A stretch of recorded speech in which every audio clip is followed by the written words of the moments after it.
teman-teman semua, kembali lagi dengan saya Octavius Torus dengan NPM A1E021014. Nah, pada video kali ini kita masih tetap membahas manajemen pendidikan.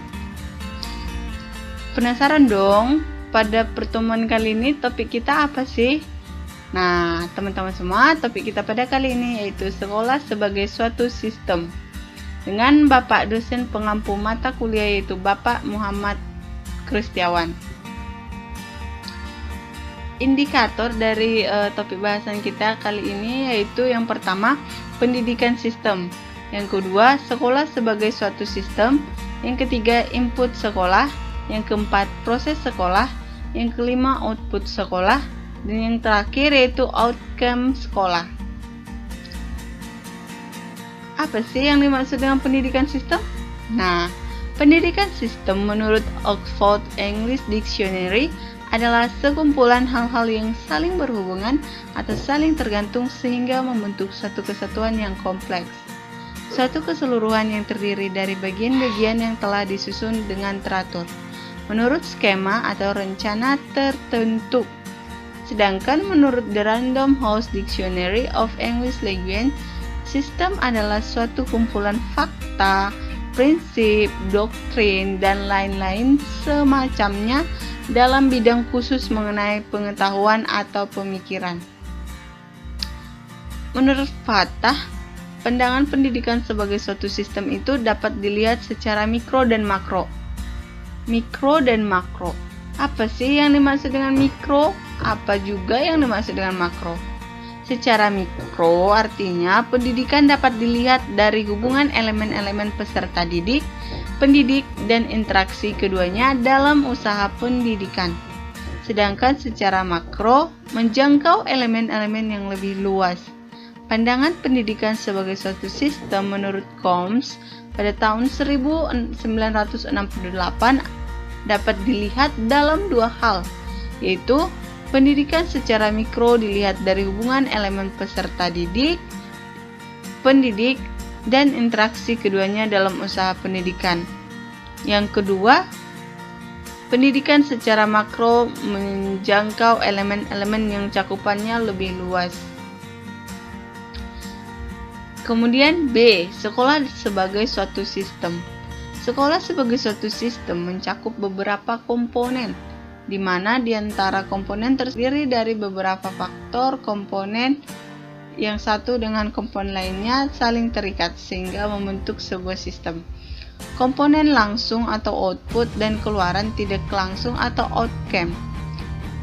Adapun ciri-ciri dari sebuah sistem yaitu yang pertama, terdiri dari banyaknya unsur, yang kedua masing-masing unsur memiliki peranan spesifik untuk mendukung fungsi keseluruhan, yang ketiga tersusun dalam suatu tatanan tertentu, yang keempat antara masing-masing unsur saling memengaruhi, ketergantungan, dan berhubungan serta berkomunikasi.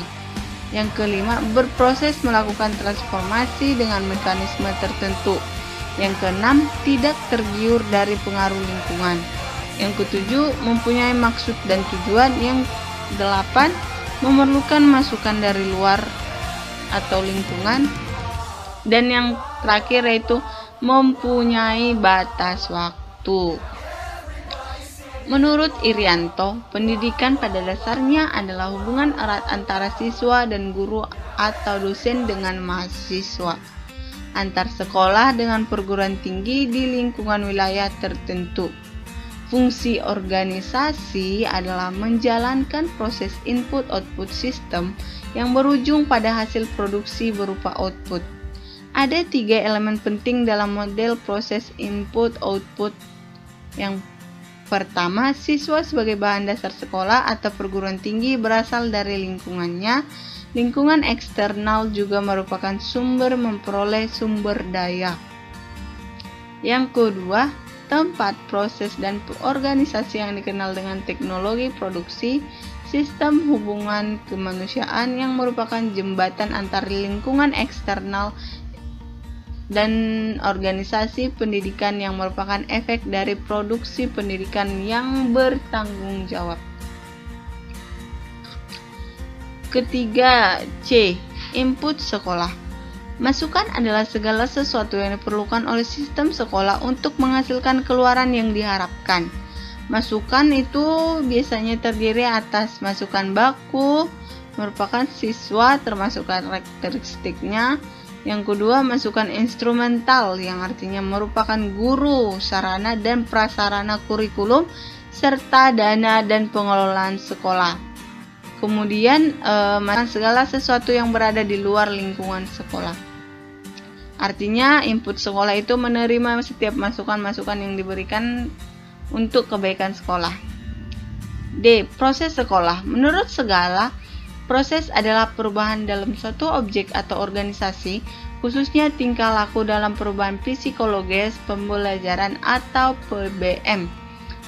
Merupakan ujung tombak dari proses pendidikan, yang mana suatu kegiatan dilakukan oleh guru berkaitan dengan materi ajar yang berlangsung dikemas secara interaktif, menyenangkan, menantang, memotivasi, serta merangsang peserta didik untuk berpikir aktif, kreatif, dan menggunakan berbagai pendekatan rahman dan rahim atau kasih sayang serta penuh cinta. Artinya proses sekolah itu harus diiringi dengan kasih sayang dan cinta supaya proses yang berlangsung dalam sekolah tersebut dapat diterima dengan baik. Guru harus menguasai unsur-unsur perencanaan proses pembelajaran yang baik, seperti kebutuhan peserta didik. Jadi guru harus memahami apa yang diperlukan oleh peserta didiknya. Kemudian kompetensi dasar, kompetensi apa yang dimiliki oleh peserta didiknya. Kemudian Tujuan dari pembelajaran itu apa? Seorang guru itu harus mengerti supaya dia dapat membawa kelas itu mencapai tujuan yang telah direncanakan. Kemudian strategi. Strategi itu adalah teknik bagaimana guru tersebut membawa anak didiknya untuk mencapai tujuan pembelajaran.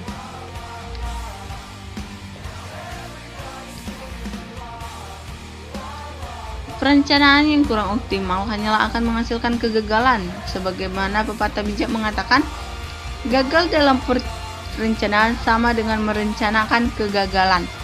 Fail to plan, plan to fail. Artinya, tidak ada rencana yang gagal. Kemudian output sekolah. Output merupakan hasil dari proses menghasilkan lulusan sesuai dengan standar tertentu dan tentunya dengan sesuai harapan memenuhi kebutuhan yang diinginkan oleh masyarakat, orang tua, dan pemerintah. Output pendidikan sebagai suatu sistem dapat dicerminkan dari suatu prestasi mutu lulusan sekolah. Terakhir yaitu outcome sekolah. Outcome merupakan keluaran tidak langsung yang menentukan berhasil atau tidaknya sistem sekolah. Jadi outcome pendidikan sebagai suatu sistem dapat dicerminkan dari mutu lulusan sekolah, dapat melanjutkan pendidikan ke tingkat yang lebih tinggi atau dapat bekerja. Jadi outcome ini diumpamakan sebagai hasil akhir dari pendidikan tinggi. Nah, baiklah teman-teman, sekian yang boleh saya paparkan dalam materi kali ini. Untuk perhatian teman-teman, saya ucapkan terima kasih. Apabila ada salah kata, salah ucap, saya mohon maaf. Jangan lupa like dan subscribe.